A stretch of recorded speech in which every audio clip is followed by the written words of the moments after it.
अरे क्या है लता, इतना टाइम लगता है चाय बनाने में? अरे ला रही हूँ जी। इतना जल्दी आप गुस्सा होने लगते हैं? तुम्हें समय की कीमत कैसे पता चलेगी? कभी जॉब की होती ना तो पता चलता। बस बहुत हो गया जी। एक क्या जल्दबाजी आप करवाते हैं? चाय चढ़ाई चूल्हा पर, तुरंत हो जाएगा चाय। यही आदत से मैं बहुत परेशान हूँ। हमारी शादी के 30 साल हो गए और उसके बाद भी तुम्हें नहीं पता है कि मेरे पति को क्या चाहिए क्या नहीं, कितना टाइम में चाहिए। सब मुझे पता है, बेवकूफ नहीं हूँ। अरे अब तो बहू भी आ गई है।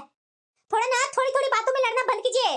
पहले अपनी आदत सुधार, बाद में मुझे बोलना, समझी ना? और वैसे भी अकेले अकेले लड़ती रहना। कल मैं जा रहा हूँ दिल्ली। क्यों? आपने मुझे तो पहले बताया नहीं था। तो ऑफिस का काम तेरे से पूछ करके करूंगा। श्रीमती जी, मैं जा रहा हूँ दिल्ली, जाऊं या नहीं? अच्छा, दिल्ली जा रहे हैं तो दिल्ली में तो बहू बेटे रहते हैं ना, तो उन्हीं के पास जा रहे हैं कि कहीं और रुकने का इंतजाम किए हैं? अब दिल्ली में बहू बेटा रहता है तो मैं वहां क्यों नहीं जाऊं? क्यों मैं होटल में फालतू का पैसा बर्बाद करने जाऊं? हाँ, वो तो कहना आपका सही है। वहाँ आप बेटा बहू के पास रहेंगे तो बेटा और बहू भी आपका ध्यान दे देगी। हाँ चलो, मुझे ज्यादा ज्ञान देने की जरूरत नहीं है। मेरा बैग पैक कर दो। ठीक है। इतना टाइम में चाय बना कर दी है, सोचना चाहिए कि पति आ गया है। तू चाय तो बना कर दे दे। नहीं, बैठी रहेगी आराम से, पता नहीं दिन भर क्या काम करते रहती है। हाँ? कितना गंदा कर रखी है। एक किचन भी इससे साफ नहीं होता। लता, अरे क्या हुआ जी? बेटे से बात कर रही थी, बेटे से बात भी नहीं करने दिए। अच्छा, बेटे बहू से फोन करके क्या बातें करती है? वो को स्पेशल ट्रीटमेंट देती होगी कि जैसे मैं घर गंदा करके रखती हूँ वैसे तुम भी रखा कर। कहाँ आपको यहाँ गंदा दिख गया? देखो वहां काउंटर पर कितना गंदा लगा हुआ है। वो दिखाई नहीं देता तुम्हें? थोड़ा सा जहाँ काम करेगी वही सफाई करेगी और बाकी वैसे ही गंदा रहेगा। अरे क्या है जी, जब आप जॉब करते थे तब मुझे परेशान करके रखते थे, अब अपना बिजनेस क्या कर रखे हैं? घर में एनी टाइम घूमते रहते हैं। अरे अभी साफ साफ की थी, थोड़ा सा लगा हुआ है गंदा, वो मैं साफ कर लूंगी। बेटे का फोन आया, बात करने चली गई। और वैसे भी आपको किचन में क्या काम था? मेरे कामों में आप क्यों आ जाते हैं बीच में? मैं आपके कामों में बीच में आती हूँ नहीं ना? तो तू किचन और घर गंदा रखेगी? कल अगर मैं छत नहीं साफ करने के लिए बोलता ना तो अभी तक गंदा ही रहता। हाँ? घर में रहकर के इतना देखता हूँ तभी मैं टोका टोकी करता हूँ, नहीं तो मुझे टोकने की कोई जरूरत नहीं है। काम कर लो ढंग से, क्यों टोकूंगा? अरे कैसे पति है, जितनी मेरी सास नहीं सुनाती थी उससे ज्यादा आप कहीं सुनाते हैं। अरे दो ही हाथ है, बुढ़ापा शरीर है, इधर उधर दर्द लगा हुआ रहता है, तो थोड़ा बहुत काम छूट जाता है तो कर रही हूँ ना। जाइए यहाँ से। देखो लता, गंदगी मुझे पसंद नहीं है। किचन हो चाहे रूम हो चाहे हॉल हो, मैं जब भी आऊं ना तो मुझे सब साफ सुथरा दिखना चाहिए। हाँ हाँ ठीक है, जाइए यहाँ से। जिंदगी में तो यही है मेरा, इनसे डांटे सुनना और बेइज्जती होना। कभी भी इनसे सम्मान मिला है मुझे? अरे घर के किचन का, रूम का, हॉल का, सब में देखते रहना, कहीं एक धूल का कण न हो। अरे मेरा भी शरीर है। हेलो माँ, फोन क्यों काट दी थी? अरे बेटा कोई ऐसी बात नहीं है, वो पापा तुम्हारे चाय मांग रहे थे ना, तो इसलिए मैं किचन में आ गई थी चाय बनाने। मैं सोची कि तुमसे बाद में बात कर लूंगी। अच्छा, मैं तो डर ही गया था कि तू गिर विर तो नहीं ना गई। अरे नहीं बेटा, मैं भला क्यों गिरूंगी? वो तो तुम्हारे पापा चाय के लिए गुस्सा हो रहे थे, कितना टाइम हो गया चाय नहीं बनाई है, इसलिए दौड़े दौड़े तुम्हारा फोन काट करके किचन में आई। ठीक है बेटा, मैं बाद में बात करती हूँ, अभी तुम्हारे पापा को चाय बना कर देना है ना। हाँ ठीक है माँ। क्या हुआ, माँ जी से बात हुई?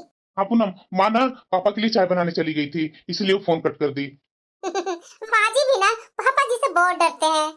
अरे नहीं नहीं पूनम, मेरी माँ ना शुरू से ही पापा को बहुत इज्जत दी है। पापा जितना भी उसे बातें सुना दिया करते थे, लेकिन माँ मेरे समय ना एक जवाब नहीं लगाती थी। लेकिन आजकल का दौर वैसा कहाँ है। हाँ जी, तो आप भी सोचते हैं कि आप मुझे सुनाइए और मैं चुपचाप से सुन लूंगी? अरे नहीं नहीं पूनम, मैं ऐसा कभी नहीं चाहता हूँ। मैं जो माँ और पापा के बीच की दूरियां और लड़ाइयाँ जो देखा है ना, उससे मुझे बहुत टेंशन होती है। मैं वैसा लाइफ कभी सोचता ही नहीं हूँ। पापा को हमेशा समझाने की कोशिश किया, लेकिन पापा मेरी बात कभी सुने ही नहीं। मेरे ऊपर गुस्सा होना, माँ पर गुस्सा होना कि तुम बेटे को क्या सिखाती है। इसी वजह से मैं माँ और पापा के बीच में कभी आया ही नहीं। अब तो इन लोग की उम्र भी निकल गई है। बात करूँ क्या पापा जी से? अरे नहीं नहीं पूनम, माँ और पापा जो थोड़ा ढंग से रह रहे हैं ना, फिर से अशांति फैल जाएगी उन लोग की जिंदगी में। लेकिन माँ जी से जब भी मैं पूछती हूँ तो माँ जी तो ऐसा कुछ नहीं बताते हैं पापा जी के बारे में। अरे पूनम, मेरी माँ वैसी नहीं है कि अपने पति के बात बच्चे से करे, वैसी उसकी आदत नहीं है। काश मेरे पापा ये समझ जाते कि ये जिंदगी जीना नहीं कहते हैं। 2 पल की जिंदगी मिली है, उसमें भी माँ और पापा गुस्सा ही होते रहते हैं एक दूसरे से। और हाँ पूनम, कल पापा हमारे यहाँ आने वाले हैं। क्या? हाँ, उनका कुछ काम है, उसी काम से रिलेटेड यहाँ आ रहे हैं। अच्छा ठीक है, मैं देख लूंगी। फिलहाल तो चलिए ऑफिस चलते हैं, लेट हो रहा है हम लोग को। हाँ हाँ ठीक है ठीक है, मैं थोड़ा अपना बैग लेकर के आता हूँ। जी। इनकी माँ तो बहुत ही अच्छी है, पर पापा जी उनके साथ गलत व्यवहार करते हैं क्या? हमेशा दुखी ही मैं अपनी सास को देखी हूँ। अरे मैं कितनी बार इनसे बोली कि थोड़ी माँ जी को यहाँ बुला लीजिए, लेकिन ये हैं कि बुलाते नहीं हैं, कि पापा अकेले पड़ जाएंगे, वो अकेले घर में काम कैसे करेंगे। फिलहाल मैं क्या कर सकती हूँ, सास ससुर हैं, उन लोग को लाइफ में इंटरफेयर करना बहुत गलत बात है। समय रहते वो सुधर जाए तो बहुत अच्छी बात है। ये तो खुद जा रहे हैं दिल्ली, जरा सा एहसास नहीं लगा इन्हें कि बुढ़ापा शरीर है, ऐसे कैसे पत्नी को छोड़ करके जा रहा हूँ। थोड़ा सा भी तो पूछ सकते थे कि दिल्ली तुम भी चलोगी क्या। जवानी से कहीं ले गए हैं जो बुढ़ापा में मुझे पूछेंगे। ऐसे ही मेरी जिंदगी कटेगी और कट गई। अब कितना दिन का है जिंदगी। लता, हाँ जी। बैग पैक कर दी अच्छे से? हाँ पैक कर दी हूँ, अभी निकल रहे हैं ना आप। हाँ तो और क्या, टाइम कहाँ है? देखिए जी, एक बात मेरी अच्छे से सुन लीजिए। बच्चों की गृहस्थी में 4 दिन के लिए जा रहे हैं, तो थोड़ा उन लोग की गृहस्थी में दखल अंदाजी मत कीजिएगा। वो उनकी गृहस्थी है, जैसे चला रहे हैं चलाने दीजिएगा। वो नए जमाने के बच्चे हैं। तो मैं क्या करूंगा बहू बेटे के बीच में? ज्यादा ना एक्स्ट्रा दिमाग मत लगाया करो। अगर थोड़ा बहुत वो ऊपर नीचे करेगी तो क्या मैं ससुर के नाते समझा नहीं सकता, उसे बोल नहीं सकता हूँ? अरे जाने से पहले आप इस तरीके का क्या सोच रहे हैं। जाइए आराम से खुशी खुशी और जल्दी आइए। हाँ ठीक है। बैग तो लेते जाइए। अरे एक बैग नहीं लेकर के आ सकती है? लेकर के आ, मैं देखता हूँ ऑटो आ रहा है कि नहीं। बुढ़ापा आ गया, लेकिन इनका गुस्सा और तेवर खत्म नहीं हो रहा है। पापा जी चाय पीजिए। हाँ बहू। वैसे पापा जी माँ जी कैसे हैं? आप आ रहे थे तो माँ जी को भी साथ में लेते आते। हाँ हाँ पापा, पूनम बिल्कुल सही बोल रही है। माँ को भी आप साथ में लेते आते तो वो भी हमारे साथ इधर उधर कुछ घूम लेती।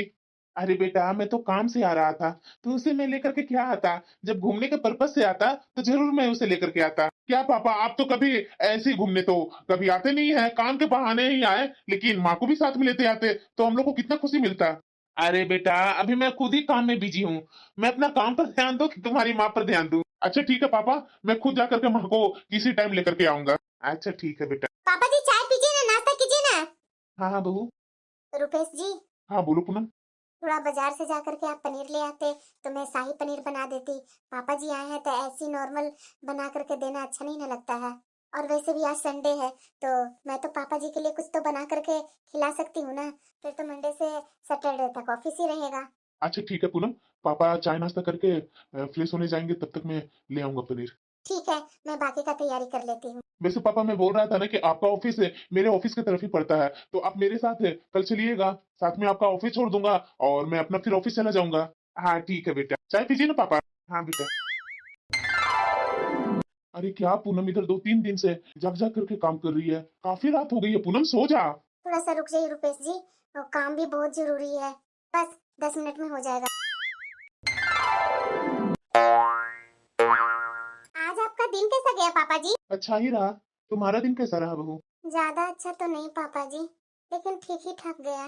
क्या हुआ पूनम, तुम परेशान सी लग रही है। सब ठीक तो है ना? आज ऑफिस में तुम्हारी मीटिंग कैसी रही? ठीक ही रही रुपेश जी। लगता है पापा, पूनम का प्रोजेक्ट अच्छी नहीं गई। 3-4 दिन से रात रात भर जग करके तैयारी कर रही थी। शायद इसी वजह से वो कुछ परेशान है। मैं जरा देख कर आता हूँ पापा। ये आजकल के बच्चे ना। पापा। हाँ बेटा। चाय पियेंगे? पूनम के लिए बनाने जा रहा हूँ। तू क्यों बनाने जा रहा है? वो मेरा कहने का मतलब ये है ना बेटा कि वो तुम्हारी मेड नहीं आएगी क्या? मन तो कह रहा है कि कर दूं, कि तू क्यों बनाने जा रहा है चाय। बहू भी तो घर में आ गई है। बहू क्या चाय बना कर नहीं दे सकती थी? अरे पापा, वो तो 8 बजे तक आएगी ना। अभी तो 7 ही बजे हैं। और वैसे भी पापा, किसी का दुख और टेंशन कम करने का सबसे अच्छा तरीका है कि अपने हाथों से एक कप चाय बना करके पिला दे। फिर देखिए, उस चाय के कप में धुले हुए प्यार के जादू से सामने वाला का दुख और टेंशन कैसे छूमंतर हो जाता है। मैं क्या बोलूं। 4 दिन के लिए बेटा बहू के पास आया हूँ, और वैसे भी मेरी पत्नी तो बोल करके भेजी है कि बच्चों की गृहस्थी में कुछ दखल अंदाजी मत कीजिएगा। उनकी गृहस्थी है, जिसे चला रहे हैं उन्हें चलाने दीजिएगा। आखिर मुंह तो बंद कर सकता हूँ, पर इन कानों को क्या करूं जो सब कुछ सुन लेते हैं और देख लेते हैं। अब हो गई चाय। पापा, ये लीजिए चाय पीजिए। अरे बेटा, बहू के उसके कमरे में ही देकर के आओ चाय। यहाँ अगर आएगी तो और सिर दर्द बढ़ जाएगा। अरे नहीं नहीं पापा, वहाँ अकेले पिएगी तो अपनी टेंशन से बाहर कैसे आएगी? हाथ मुंह धो करके आती ही होगी। सॉरी पापा जी, और थोड़ा मेरा ऑफिस में प्रोजेक्ट चल रहा था ना, वो बिगड़ जाने की वजह से थोड़ा परेशान हो गई थी। ये क्या, ये बहू जब ऑफिस से आई थी तो कितने टेंशन में नजर आ रही थी। अब तो इसके चेहरे से बिल्कुल गायब हो गई टेंशन। एक मेरी पत्नी के सर में दर्द होता है तो इतनी जल्दी वो फ्रेश तो नहीं हो पाती। घंटों सिर में दुपट्टा बांध कर मुंह लटकाए घूमती रहती है और बर्तन पटक पटक करके ऐसे काम करती है जैसे उस बर्तनों के आवाज से इसका सर दर्द ठीक हो जाएगा। पूनम, उतार चढ़ाव तो होते ही रहते हैं लाइफ में, इसके लिए इतना परेशान होने की जरूरत नहीं है तुझे। देखना, इस बार प्रोजेक्ट क्लाइंट को पसंद नहीं आई ना, कोई बात नहीं, उसमें हुई कमियों को ही अपना ताकत बनाओ और उससे सीख लेकर के आगे की तैयारी शुरू कर दो। आप ठीक कह रहे हैं रुपेश जी। आपकी ऐसी ही बातें ही मुझे आगे बढ़ने के लिए प्रेरित करती है। मैं अपनी पत्नी के मुंह से तो एक बार भी अपनी तारीफ का ऐसा शब्द नहीं सुना। कितना अच्छा लगा होगा मेरा बेटा को कि तुम्हारी ऐसी बातें ही मुझे आगे बढ़ने के लिए प्रेरित करती है। मैं अपनी पत्नी के बारे में बोल रहा हूँ, क्या मैंने कभी अपनी पत्नी को तारीफ की है? मैं अपनी पत्नी को किसी बात से परेशान देख इस तरह से मैंने कभी दिलासा दिया कभी? नहीं, मेरे मुंह से तो हमेशा यही निकलते आया। ये क्या है, छोटी बड़ी बातों को समस्या को पहाड़ बना करके मुंह सुझा कर बैठ जाती हो। मेरे से तो हमेशा जहर भरे शब्द ही सुने हैं। नहीं नहीं, मैं कुछ ज्यादा सोच रहा हूँ। भला मैं क्यों बोलूं उसे? इन लोगों को रूटीन देख करके तो मैं परेशान हो गया हूँ। रुपेश के व्यवहार में पति वाली तो कोई ठसक ही नजर नहीं आ रही है। बहू खाना परोस रही है तो ये मेरा बेटा पानी भर रहा है। पूनम जूठे बर्तन हटा रही है, ये महोदय कपड़ा से डाइनिंग टेबल साफ कर रहे हैं। अपना बेटा है तो भला मैं किस मुंह से कहूँ?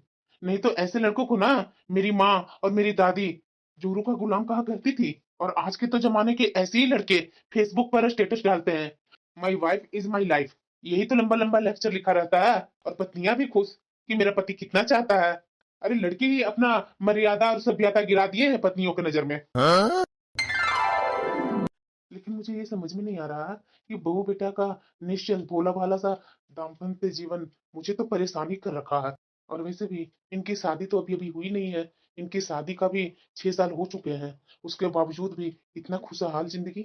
मेरा बेटा बहू के इतने साल हो गए हैं शादी हुए, लेकिन ऐसा देख करके लगता ही नहीं है कि इनके शादी का 6-7 साल हो गए हैं। देखने को ऐसा लगता है कि अभी अभी तो इन लोग की शादी हुई है। इतना खुशहाल परिवार जो है इन लोगों का। रुपेश जी, मैंने आपको ऑफिस से आने से पहले पनीर लाने के लिए बोली थी ना, आप लाए पनीर? याद है ना? मैंने आपको मैसेज भी किया था कि आज डिनर में शाही पनीर बनाना है। सॉरी सॉरी पूनम, मैंने मैसेज पढ़ा था लेकिन आते समय लेना याद ही नहीं रहा। I am sorry. अब क्या करोगी, क्या बनाओगी? ये बहू तो गुस्सा भी नहीं हुई, कितना जल्दी मान गई। मेरा बेटा बोला सॉरी और बहू मान भी गई। मुझे तो उम्मीद था कि बहू बहुत गुस्सा करेगी मेरा बेटा पर, लेकिन ऐसा तो इन दोनों के बीच में कुछ हुआ ही नहीं। अरे कोई बात नहीं रुपेश जी, मैं दूध फाड़ लेती हूँ। शाही पनीर ना सही, पनीर की भुर्जी ही बन जाएगी। साथ में दम आलू और रायता बनवा लेती हूँ मेड से। ठीक है पूनम। आप चलिए, मैं भी रानी को बता देती हूँ क्या क्या बनाना है। ठीक है पूनम। रानी। इन दोनों को तो आपस में गुस्सा आता ही नहीं है। नहीं नहीं, ऐसा हो ही नहीं सकता है। या तो मेरे रहने पर माहौल अच्छा बनाकर रखने के लिए कोशिश कर रहे हैं दोनों। अगर ऐसा हम दोनों पति पत्नी में होता ना तो अब तक किचन में 2-4 बर्तन किचन में पटक दी होती। लेकिन ये बहू तो कितना आराम से माहौल को बदल दी। लेकिन इसके जगह पर मेरी पत्नी होती ना, ऐसे में तो सीधे मैं दोस्त अपनी पत्नी के मत्थे मर देता। मैं तो अपनी पत्नी को सीधे गुस्सा होकर के बोल देता कि इतना ऑफिस में काम रहता है और तुम है कि सामान की लिस्ट भेजते रहती हो, खुद जाकर के सामान नहीं ला सकती है। इसके जगह पर तो मेरी पत्नी भड़कती ही ना, प्यार तो नहीं जताती। अपने बेटा और बहू के तो ये खुशहाल जिंदगी देख करके अब मुझे जलन होने लगी है।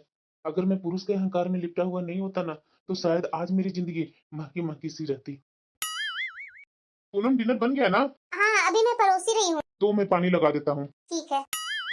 वाह, खाना तो बिल्कुल स्वादिष्ट बना है। ये दम आलू तो लाजवाब है। तारीफ कर दूं क्या बहू को? नहीं नहीं, ये खाना तो काम वाली के हाथ का बना हुआ है। वैसे भी काम वाले के हाथ का बनाए हुए खाने का क्या तारीफ करना। अगर बहू ने बनाई होती तो मैं तारीफ ही कर देता। पापा, दम आलू पसंद आया ना? पता है पापा, ये दम आलू ना पूनम ने अपने हाथों से बनाई है आपके लिए। क्या? हाँ पापा। बहू, तुमने बनाई है ये सब्जी? हाँ पापा जी। अरे बहू, मैंने तो सोचा कि वो काम वाली ने बनाई होगी सब्जी, इसलिए मैं कुछ नहीं कह रहा था। वाकई में बहू, सब्जी वाकई में बहुत ही अच्छी बनी है, तभी तो मैं दोबारा ले ली। थैंक्स पापा जी, आपको पसंद आई ये सुनकर मुझे बहुत खुशी हो रही है। पता है पापा, पूनम खाना बहुत अच्छा बनाने लगी है। आलू दम तो बिल्कुल माँ के हाथ के जैसा बनाया है इसने। पापा जी, आपको स्वाद बिल्कुल एक जैसा नहीं लगा? माँ जी और मेरे दोनों को बनाए हुए आलू दम का मैंने तो जो भी सीखा माँ जी से ही पूछ पूछ करके सीखा है। बहू को बातों का मैं क्या जवाब दूं? अपनी पत्नी का बनाया हुआ खाना 30 साल से खा रहा हूँ, पर उसके हाथ का स्वाद की खासियत पर तो कभी गौर नहीं किया। उसका बनाए हुए खाने पर तो अपना कर्तव्य और अपना हक समझ कर के ही खाते चले आए हैं अब तक। इन्हें तो कभी भी तारीफ करने की, किसी औपचारिकता की कभी जरूरत ही नहीं समझी मैंने। और हाँ, मुझे याद है, अगर कोई मेहमान तारीफ भी कर देते थे ना, तो मैं उसमें कोई ना कोई नुक्स निकाल करके अपनी पत्नी का मुंह सिल ही देता था। पत्नी के बनाए खाने की तारीफ करने पर पत्नी का चेहरा कितना खिल उठता है, ये तो मैं आज देख ही लिया। क्या मैं भी ऐसा कर सकता था? अरे पूनम, तो जो भी बनाती है ना, बहुत ही टेस्टी बनाती है। मेरा तो खुशी हो जाता है मन खाकर। जल्दी जल्दी खाइए ना, खाना ठंडा हो रहा है। अरे पूनम, तू भी खाओ ना साथ में। हाँ। भला क्या खूबी है मेरा बेटा और बहू की जिंदगी में, जो यहाँ हमेशा मुझे खुशनुमा लग रहा है, और मेरे बेटे और बहू को एक दूसरे के लिए प्यार और अपनापन झलकते रहता है। ऐसी मेरी गृहस्थी में क्या कमी थी कि मैंने अपने और अपनी पत्नी के बीच ऐसी खुशबू कभी महसूस ही नहीं की। पूनम कितनी एक्टिव रहती है और कितना मीठा बोलती है, कितना कुशलता से ऑफिस और घर दोनों संभाल करके रखी है। मेरी पत्नी एक्टिव कहाँ है? भला बात बात पर तो आग जैसा भड़कती रहती है। मैं भला अपनी पत्नी को दोष क्यों दे रहा हूँ? मैं भी तो पुरुष स्तंभ में उसे क्या बना कर रख दिया? मैं भी पागल हूँ। मैं अपनी पत्नी को पूनम से तुलना कर रहा हूँ। मेरी बहू तो दो प्राणी का घर संभाल रखी है, और मेरी पत्नी 15 साल तक पूरे 15 लोगों का कुनबा संभाल करके रखी थी। एक एक के हाथ में हर एक चीज थमाती थी मेरी पत्नी, सबकी चहेती थी वो। एक मैं ही हूँ जिसे हजार शिकायत रहती थी मेरी पत्नी से। मेरी पत्नी तो आगे की पढ़ाई करने के लिए अपनी इच्छा जताई थी, लेकिन मैंने क्या किया? माँ बाबूजी को पसंद नहीं आएगा कह करके उसका पत्ता काट दिया था। मुझे तो पता था ना, माँ बाबूजी कभी उसको पढ़ाई के लिए रोकेंगे ही नहीं। यहाँ तक कि मैं ही नहीं चाहता था कि मेरी पत्नी घर गृहस्थी से बाहर निकले। कितना रोती रहती थी वो अपनी पढ़ाई पूरी करने की इच्छा में। और मैं पागल आज सोच रहा हूँ कि मेरी पत्नी खुश क्यों नहीं रहती है। अरे अपनी इच्छाओं को दम घोट करके भला कोई खुश कैसे रह सकता है? ये क्या, मेरा बेटा होकर के झाड़ पोछ कर रहा है और मेरी बहू मशीन में कपड़े धो रही है। ये देख करके तो मुझे मेरा बेटा पर ही गुस्सा आ रहा है। अरे पूनम, जल्दी जल्दी कर देता हूँ, ऑफिस तुम्हें मेरे से पहले जाना होता है ना। रुपेश जी, आप थोड़ा बैठ जाइए ना, मैं कर लेती हूँ। अरे नहीं नहीं पूनम, अगर एक दूसरे को साथ नहीं देंगे तो हम लोग आगे कैसे बढ़ेंगे? ये बात भी बिल्कुल सही बोल रहा है मेरा बेटा। अरे पूनम जल्दी करो ना, ऑफिस के लिए तो लेट हो रही है। अरे यार, थोड़ा सा रुक जाना, बस मैं थोड़ा सा एक काम करके आती हूँ। पूनम बस तुम रहने दो, चलो यहाँ से, फिर नाश्ता नहीं करके जाएगी तू अच्छे से। चलो, नाश्ता में टेबल पर लगा दिया है। अच्छा बाबा, चलती हूँ चलती हूँ। अरे आप भी ना रुपेश जी, बच्चों के जैसा मेरा केयर करते हैं। जैसे मेरी माँ पराठे को दो हिस्सा कर देती थी ना कि ठंडा हो जाएगा तो जल्दी खा लोगी, वैसे ही आप पराठे का दो हिस्सा करके बैठे हुए हैं। अब जो भी तू सोचो, देखो पूनम, ये अच्छी बात नहीं है। काम जरूरी है, लेकिन हेल्थ भी तो जरूरी है ना। अब बता, हेल्थ ही तुम्हारा ठीक नहीं रहेगा तो पैसे किस काम के रहेंगे हमारे पास? ठीक से बैठ करके नाश्ता करो, इतनी भी देर नहीं हो रही है तुम्हें? पति पत्नी के रिश्ते में ऐसा केयर वाला प्यार हो सकता है? ये देख करके तो मैं दंग ही रह गया हूँ। मुझे याद है कि मैं जब छोटा था ना, तो मेरी माँ ऐसे ही पराठा तोड़ करके खिलाया करती थी।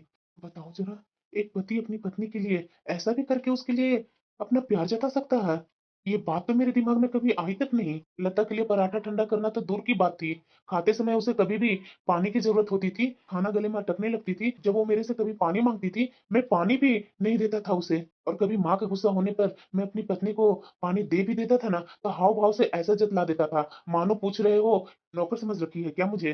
अब तो मुझे ऐसा अपने बेटा और बहू की गृहस्थी देख करके लग रहा है कि इनकी गृहस्थी मेरे लिए एक पाठशाला बन चुका है। हेलो, क्या कर रही है लता? अरे, आप सुबह सुबह फोन करके मेरा समाचार ले रहे हैं? सब ठीक तो है ना? हाँ हाँ, सब ठीक है। नाश्ता कर लिया तुमने? हाँ कर लिया, लेकिन आज आप ऐसे क्यों बात कर रहे हैं? सब ठीक है ना वहाँ? आपने नाश्ता किया या नहीं? पूनम और रुपेश आपका ख्याल तो रख रहे हैं ना? अगर नहीं रख रहे हैं ना, तो आप होटल में शिफ्ट हो जाइए। आपको कोई जरूरत नहीं है वहाँ रहने की। अब मुझे समझ में आ रहा है, मेरी पत्नी को लग रहा होगा कि मेरे यहाँ मान इज्जत नहीं हो रही है, इसलिए इस तरीके से पूछ रही है। अरे बाबा, सब ठीक है यहाँ। बहू और बेटा दोनों मेरा अच्छे से ख्याल रख रहे हैं। मैं तो बस तुम्हारा यूं ही हाल समाचार ले रहा था। दरअसल आपने कभी भी, आज से पहले कभी भी मेरे खाने पीने के बारे में मुझसे नहीं पूछा था, इसलिए। कौन कहता है कि औरत सबसे अधिक अपने बच्चों से प्यार करती है? इससे झूठ झूठ थोड़ा अंदेशा ही हुआ कि शायद मेरा बेटा और बहू मेरा ख्याल नहीं रख रहे हैं, तो बिना एक पल गवाए उन्हें छोड़ करके तुरंत होटल में शिफ्ट होने की सलाह दे दी मुझे। और एक मैं हूँ, आज तक लता के आंसुओं और उसके उतरे हुए चेहरों को देख करके भी अनदेखा करता रहा हूँ। उफ, मैं कितना कायर हूँ। अपने घमंड के कारण मैं लता की नजरों में कितने नीचे गिर चुका हूँ। मैंने ये सब पहले क्यों नहीं सोचा? हेड ऑफिस भी जाना ज़रूरी है। ये सब मैं क्या सोच रहा हूँ? जल्दी-जल्दी तैयार होकर के अपने बेटे के साथ ऑफिस चल जाता हूँ। पापा आप वैसे बहुत ही स्मार्ट लग रहे हैं। अरे चल झूठे। नहीं पापा, मैं सच बोल रहा हूँ। लेकिन तुम्हारी माँ ने तो मुझे कभी बोला ही नहीं कि आप बहुत स्मार्ट लग रहे हैं। पापा, माँ को आप कभी समय दिए ही कहाँ? हाँ बेटा, बात तो बिल्कुल सही बोल रहा है तुम। मैं तुम्हारी माँ को कभी समय दिया ही नहीं। अरे पापा आप उदास क्यों हो गए? मैं तो यूं ही मजाक में बोल रहा था। वैसे पापा, आज रात का खाना खाने हम दोनों बाहर चलेंगे। अरे बेटा पूनम, पापा, आज पूनम की सहेली का सगाई है। पूनम वहां जाएगी और रानी को, जो मेड है हमारे घर में, उसकी मैं आज छुट्टी कर दिया है, क्योंकि मैंने कल ही डिसाइड कर लिया था कि मैं आज आपको यहाँ 5 स्टार एक होटल खुला है पापा, मैं उसी में आपको आज डिनर करवा करके लाऊंगा। ठीक है रुपेश, लेकिन पूनम के बिना अच्छा नहीं लगेगा। वैसे भी 4 दिनों के लिए तो मैं आया हूँ यहाँ, और बहू हमें छोड़ करके अपनी सहेलियों के यहाँ जा रही है। पापा, अच्छा तो नहीं लगेगा, पर अगर उसे जाने से मना करता तो वो दुखी हो जाती। कितनी साफ सुथरा से बात करते हैं आजकल के बच्चे, और अपने जीवन साथी के प्रति कितनी केयरिंग है। मुझे तो अब ऐसा लग रहा है दिल्ली ऑफिस के काम से नहीं, अपने जीवन का नया पाठ पढ़ने आया हूँ। क्या हुआ पापा, आप खुश नहीं है क्या? अरे नहीं नहीं बेटा, बस वही थोड़ा लग रहा है कि बहू भी हमारे साथ रहती तो अच्छा लगता। कोई बात नहीं पापा, किसी और दिन चलेंगे सब। वैसे आपका काम कैसे चल रहा है पापा? आप जिस काम के लिए यहाँ आए थे वो काम तो हो रहा है ना? हाँ बेटा, वो हो रहा है। बस आज ही फाइनल करके मैं कल निकल जाऊंगा। अरे क्या पापा, इतना जल्दी अब जाने लगे? अरे बेटा, तो मैं क्या करूंगा? तुम्हारी माँ गांव पर अकेली है, उसे इतना दिन यूं ही छोड़ना मुझे अच्छा नहीं लग रहा है पापा। इसलिए तो मैं आपको बोल रहा था कि माँ को भी आप साथ में लेते आते। माँ भी हमारे बीच रहती तो कितना एंजॉय करती। बात तो तू बिल्कुल सही बोल रहा है बेटा। मैं तो आते समय तुम्हारी माँ से पूछा भी नहीं कि तुम चलेगी बेटा के यहाँ या नहीं। पापा आप हमेशा यही करते हैं, गलती करके और सोचते हैं। कोई बात नहीं पापा, अगले बार आप आएंगे तो माँ को साथ में लेकर के आएंगे। और हाँ, अगली बार माँ साथ में आएगी ना, तो माँ का फेवरेट यहाँ मंदिर भी घुमाने ले जाऊंगा, और अच्छे अच्छे रेस्टोरेंट में माँ के साथ मैं भी खाना खाने जाऊंगा। हाँ क्यों नहीं बेटा, जरूर। कैसा लगा पापा खाना? बेटा खाना तो बहुत ही अच्छा लगा। अरे आप लोग आ गए। सॉरी पापा जी, अगर बहुत जरूरी नहीं होता ना, मैं आपको अकेले छोड़ करके हरगिज नहीं जाती। अरे नहीं नहीं बहू, तुम्हें भी तो अपनी सहेली के यहाँ जाना था। कोई बात नहीं, थोड़ा सा तो बुरा मुझे लगा था, लेकिन बेटा ने मुझे समझा दिया। थैंक यू पापा जी। और रुपए जी, आपको पता है, आपको भी मेरी सहेली बहुत खोज रही थी, लेकिन मैंने बताया कि मेरे पापा जी आए हैं, तो उन्हें भी तो मेरे पति को उनके साथ रहना जरूरी है ना, तो सब मान गई। और पता है वहाँ क्या क्या हुआ? बताओ जरा, मेरा बेटा की जरा सा समझदारी से दोनों कितने खुश है। और वैसे भी बहू के चले जाने से मुझे ही क्या फर्क पड़ गया था? उल्टा रुपेश के साथ अकेले कुछ घंटे बिताने का समय मिला मुझे। उन दौरान पुराने लोगों और रिश्तेदारों की ना जाने कितनी बातें करके मन और भी खुश हो गया। पर आज मेरा बेटा ने जो किया, कुछ साल पहले मैं भी तो ये कर सकता था ना। जब एक बार 4 दिन के लिए मामा जी मेरे घर आए थे रहने के लिए, पर लता ने सहेली के ननद की शादी में जाने की महीनों भर से तैयारी कर रही थी। वो सारी तैयारी मैं दरकिनार कर दिया था। कितनी जुगत लगाई थी उसने, कितने रास्ते सुझाए थे कि खाना बना कर रख जाऊंगी, आपको और मामा जी को बस खाना निकाल कर खाना है, वो खा लीजिए, बर्तन वगैरह कुछ मत हटाइएगा। 9 साढ़े 9 बजे तक मैं आ जाऊंगी, आकर सब काम कर दूंगी। बहुत मन है मेरी सहेली की ननद की शादी में जाने का। उसने ये भी बोली थी कि 1 महीने से मैं शादी में जाने की तैयारी कर रही हूँ, और मेरे मना कर देने पर एकदम रोमांसी हो गई थी लता। लेकिन मैंने मामा जी की दुहाई देकर उसे जाने नहीं दिया था। कितना वो दुखी हुई थी उस दिन, रो रो करके किचन में मामा जी के लिए खाना बनाती रही, और मैं लापरवाह से बैठ करके देखते रहा। एक बार भी उसे शादी में भेजने के बारे में सोचा तक नहीं। और वो भी मामा जी का रात का 8 बजे फोन आया था कि आज एक पुराना दोस्त मिल गया है, खाना उसके घर पर ही खा करके आऊंगा, तुम लोग खाने पर इंतजार मत करना। उसके बाद लता कितना रोई थी, और बिना खाए पिए ही सो गई थी। दूसरे दिन सुबह से ही मामा जी के अच्छे से आवा भगत करती रही, और मैं लता को देखते रहा कि वह सामान्य हो गई है, पर वो तो सामान्य नहीं हुई थी। उसने तो मामा जी का सत्कार करके अपना पूरा कर्तव्य निभाया। मुझसे तो वो 10 दिन तक सीधे मुंह बात नहीं की थी। उसके लिए भी मैं ही बात बात पर कोसता रहता था। काश मैं अपना बेटा के जैसा समझदारी दिखाता। वो शादी में चली गई होती तो मामा जी को और मुझे क्या फर्क पड़ता? पर कौन था जो मुझे रोकता रहता था? मेरा अहंकार था, मेरा पुरुष होने का दंभ था, मेरा पति होने का अहंकार था। नए जमाने के बच्चे जीवन जीने का एक अलग से कला सिखा रहे हैं। अब मुझे महसूस होने लगा है कि ये अहंकार वाला जीवन जीते जी मैं बहुत थका सा महसूस करता हूँ। अब मैं भी अपनी जीवन संगनी के साथ माँ का जीवन बिताने का आतुर हूँ। नहीं, कल ही मैं अपना गाँव चला जाऊँगा। वैसे भी काम तो पूरा हो गया। मेरी ही वजह से लता मुस्कुराना भूल गई। मैंने कभी इसका हाथ थामा ही नहीं, कभी कभी कहा ही नहीं कि मैं उसे कद्र करता हूँ और मेरा बेटा अपनी बहू को रानी की तरह रखता है। अच्छा बेटा, अभी निकल गए तुम्हारे पापा? हाँ माँ, मैं अभी भी पापा को रेलवे स्टेशन छोड़ करके आया हूँ। बस 2-3 घंटे में पहुंच ही जाएंगे। अच्छा ठीक है बेटा, बहू के साथ अच्छे से रहना और बहू को ख्याल भी रखना। जी माँ। चलो आ रहे हैं तो खाना बना देती हूँ, नहीं तो गुस्सा न करने लगे। वैसे बहू बेटा सब ठीक है ना? हाँ लता, सब ठीक है। बैठो ना। मैं नहीं नहीं, मेरा और भी काम है, मैं जा रही हूँ काम करने। लता, मैं तुमसे माफी मांगना चाहता हूँ। क्या? कैसी बातें कर रहे हैं? सब ठीक तो है ना? नहीं, कुछ भी ठीक नहीं था। तुमने मेरी वजह से बहुत सहा लता। मैं घर का तुम्हें बोझ समझता रहा, और तुम, पर आज अपने बेटे को देखकर समझ गया कि घर का बोझ नहीं हो तुम। घर तो खुशियों का मंदिर होता है। जो बीत गया उसे भूल जाइए, आप साथ हैं यही काफी है मेरे लिए। चाय पीजिए, ठंडी हो रही है, जब तक मैं आपके लिए खाना परोस देती हूँ। मैंने कितनी गलतियां की अपनी पत्नी के साथ, लेकिन मेरी पत्नी 1 मिनट में ही मुझे माफ कर दी। और मैं इसे ही गलत समझता रहा कि मेरी पत्नी ये है वो है। आज अगर अपना बेटा के यहाँ नहीं कह रहता ना, तो आज मेरी आंखों पर से पड़ा धूल हटता ही नहीं। लेकिन नहीं, अब मैं खुद को बदलूंगा। मैं अपने बेटे के जैसा बनूंगा। सब बच्चे अपने बाप के जैसे बनते हैं ना, लेकिन आज मैं अपने बेटे के जैसा बनूंगा। बहुत कर लिया मैं अपनी पत्नी के साथ, बेइज्जत, बदतमीजियां, क्या क्या नहीं किया पत्नी को। लेकिन अब जो उम्र बचा है ना, उस उम्र को अच्छे से जीऊंगा अपनी पत्नी के साथ, जैसे मेरा बेटा जी रहा है अपनी पत्नी के साथ। काश ये अक्ल मुझे पहले आ गई होती तो मैं इतने साल तक अपने जीवन बर्बाद नहीं करता, अपनी पत्नी को हमेशा खुश रखता। आखिरकार वो आई अपने घर परिवार को छोड़कर मेरे लिए ना, और साथ निभाई भी। लेकिन मैंने इसका कभी भी कद्र नहीं किया। लेकिन अब मुझे एहसास है, अब मैं करूंगा। क्या माँ? अरे हाँ बेटा, इस बार तुम्हारे पापा बदले बदले से लग रहे हैं। कुछ हुआ है क्या तुम्हारे यहाँ? नहीं माँ, ऐसा तो कुछ नहीं हुआ है। तो शायद बेटा ऐसे कुछ हो सकता है। चलो जो भी हो माँ, पापा तुम्हारे साथ अच्छा व्यवहार कर रहे हैं, इससे ज्यादा मुझे क्या और खुशी मिल सकती है। बस पापा तुम्हें रिस्पेक्ट दे, यही मेरे लिए काफी है।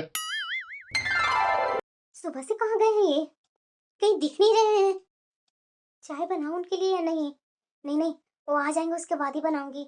अगर चाय बना ली वो आएंगे ही नहीं तो फिर से मुझ पर गुस्सा करेंगे। लता, क्या देख रही है उधर? आप कहाँ थे? मैं आपको कमरे में, छत पर, हर जगह ढूंढ ली। अरे लता, मैं हम दोनों के लिए कॉफी बनाने गया था। आओ, बैठ करके कॉफी पीते हैं साथ में। क्या? आप क्यों? मुझे बोल दिया होता, मैं बना कर लाती। क्यों, तुम्हारा पति बना कर नहीं दे सकता है? अब बैठो, साथ में पीते हैं कॉफी। आपकी तबीयत तो ठीक है ना जी? अरे सब ठीक है लता। पहले मेरी तबीयत खराब थी, लेकिन आज मेरी तबीयत ठीक हुई है। ये कैसी बहकी बहकी बातें कर रहे हैं जी? आप तो बेटा के यहाँ से आए हैं, तब से आप अलग ही दुनिया में हैं। अब तू बता लता, मैं पहले वाला अच्छा लगता था कि अब वाला? इन्हें आखिरकार हो क्या गया है? लता, मैंने तुम्हारे साथ बहुत गलतियां किया। उन सब के लिए मैं तुमसे माफी मांग रहा हूँ। मैं ना समझ था, उसके कारण ऐसा गलतियां कर दिया। लेकिन अब मुझे समझ में आ गया कि मुझे तुम्हारे साथ गलतियां नहीं करनी चाहिए थी। मुझे तुम्हारे साथ एक सुखद भविष्य बिताना चाहिए था। लेकिन क्या करूं लता, उस समय अक्ल नहीं थी मुझे, लेकिन अब अक्ल आ गई है।